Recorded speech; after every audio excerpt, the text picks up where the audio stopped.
Hey Great Pop Culture Debate audience, we're taking a short break from new episodes this week, but don't worry, we'd never treat you like fashion roadkill. Instead, we're pulling a hot take from our best Project Runway Design episode. In this clip, our panelists are debating two unforgettable creations that prove fashion can be wearable art. In one corner, it's Christian Siriano and Chris March's unforgettable Avant Garde couture gown from Season 4. In the other, it's Coral Castillo's breathtaking finale runway look from Season 19. It's bold versus breathtaking, Avant Garde spectacle versus modern elegance, and enough fashion drama to make Tim Gunn gently remind everyone to make it work. So gather your mood boards, steam your garments, and prepare for a runway showdown worthy of Fashion Week. Designers, it's time for the debate. Make it work. First up, the panel is evenly split between Christian Siriano and Chris March's couture collaboration from Season 4's Avant Garde Challenge and Coral Castillo's Season 19 final look with the headdress. I will explain why eliminating Christian in round 1 would land us in haute water with listeners. Curtis, how's your headdress? Curtis, you can go first. This one's gonna get ugly, folks. Just like that dress. I'm kidding. I don't think the Chris's dress is outright ugly. I get that it's couture and it's meant to be high fashion, and high fashion is avant-garde. But my problem is that it looks so unwieldy. Like she's having to counterbalance her whole body just to keep it from falling over. The color is that of soiled linens at a Motel 6. She is having to create her own waist with her hands because the dress itself is just a column of uneven layers. The couture gown gives me college student work, where Coral's look gives me Fashion Week runway. It is chic and sophisticated. It has pops of bright color paired with black in multiple different textures, which I really love. I love how the layers of tulle on this one allow for varying levels of light to penetrate it, so you get different levels of black. I love the shape of it. I love that it's cinched with two belts that give her a defined waist as well as that peekaboo cutout on the side.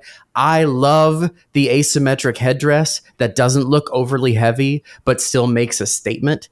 This to me is an absolutely stunning look that I think you could see on any red carpet event, and it fits in.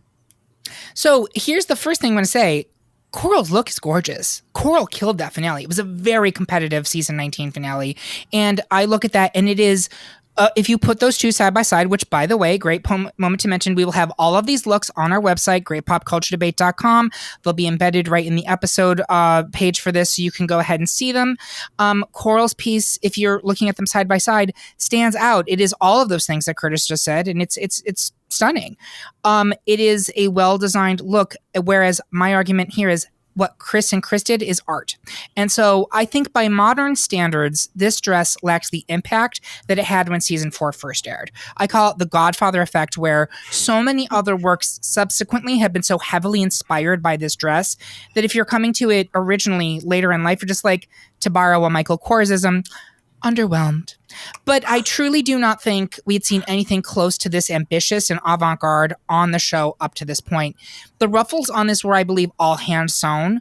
That massive shoulder piece creates so many interesting angles and moments. Like you mentioned that the dress itself doesn't necessarily have a waist, but it doesn't need to, because the dress, depending on what angle she's in, is kind of creating its own shapes. It's fascinating. This, to me, is an example of fashion design as an art form, not as a skill set. And I do argue that for this show, it requires you to be both to be successful. You can critique that color. I remember feeling the same when it first appeared, but having that neutral, almost like basic of colors really allows you to focus on the design work in the gown, which I think is what makes it truly memorable. And then one last piece on this, I'd like to just say pour one out for Chris March. What a terrible loss. We've actually lost a bunch of designers from this show, and I'll just briefly mention, in addition to Chris March, Michael Knight from Season 3, who we mentioned before, has passed. Wendy Pepper from Season 1 has passed, and I didn't realize this until today. Kuin Kosaki from Season 10 also has died. It's really tragic that these are all fairly young people. But bottom line, that's where I'm staying. I understand Curtis's argument. On, like, if you had to pick one of them to wear, you're going to wear Coral's piece because it's gorgeous, it's striking, it is a Fashion Week moment.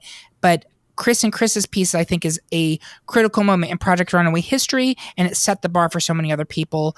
Carissa, where are you on this one? I'm with Christian and Chris. It will become apparent, I think, / hope, as we go through this episode, that I am a Christian Siriano stan. I fucking love this man. And I also really loved Chris March, and he's the one who's no longer with us that makes me the most sad. And I agree with Eric. It was art. It was groundbreaking when it happened. I remember seeing it in real time and just gasping because we had not seen anything like this before. And full like disclosure, going back through the looks, like as a Christian Siriano stan who follows him, I have his dress book. Like I love him.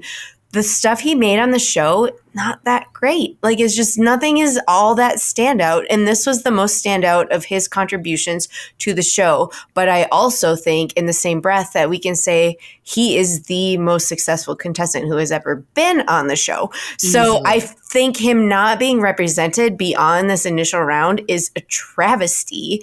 And I think, I'm all over the place this episode. I'll just say that. But there's no way that this look doesn't move forward. And a lot of that for me, and a lot of that is because of the two people who made it. Gary, where are you on this one? Oh, I agree with Curtis. Oh, I feel like I'm going to go to hell. No, that's okay. I like just going back and like looking at it again.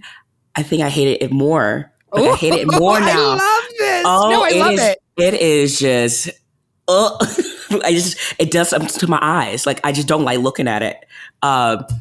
I think I agree with what you guys are saying about like it being ahead of its time and just like the art of it. And it has paved the way for the newcomers now. But just comparing it to other things now, I just cannot get over that color. I understand like the concept. They did well, and I agree with you, Carissa, that it is not Christian's best work, especially his stuff now. But I'm with Curtis. I love that you're with Curtis. I love that you hate it. That's if everybody on this podcast agreed all the time, it would be a very boring show to listen to.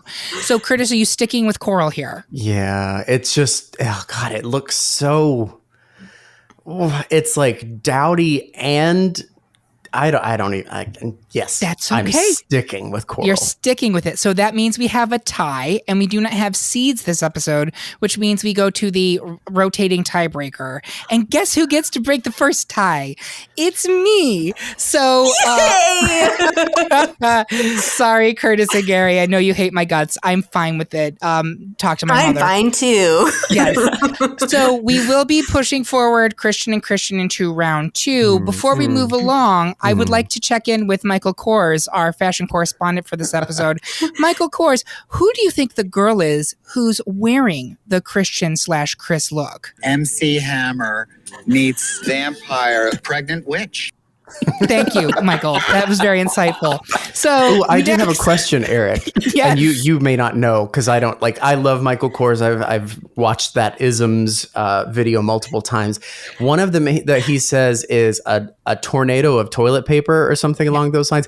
Is that this look that he was talking about? I don't think so. Okay. All the judges loved this look. It won that episode, by the way. So no, it was very well received by critics and viewers alike, and anyone with taste. No, I'm just kidding. Curtis, a boy can dream, huh? Because it looks like toilet paper rolls. I would just like to remind you, Gary, that when you get a tiebreaker, it doesn't have to be the one that you actually want. It could just be to fuck Eric over. I'd like to remind you. Could. And on You're that tacky note, and I hate you. on that note, let's not squeeze the Charmin. Let's move on. Thanks for listening. We hope this hot take inspired your inner fashion designer. If you enjoyed what you heard, be sure to check out the full Best Project Runway Design episode in our podcast feed for even more fierce fashion debates. Or visit greatpopculturedebate.com for dozens of other pop culture showdowns. Now, we want to hear from you. Are you giving the win to Christian Siriano and Chris March's unforgettable Avant Garde couture masterpiece? Or does Coral Castillo's stunning finale runway look deserve to take home the title? However you vote, we'd love to hear your take. You can find us on Instagram, TikTok, and YouTube at @GreatPopCultureDebate and on Blue Sky at cheapyscd.bsky.social. And don't forget to subscribe to the podcast so you never miss another debate. Because in pop culture, one design is in and another is out. We'll be back next week with an all-new episode. Until then, remember, everyone's entitled to their wrong opinions.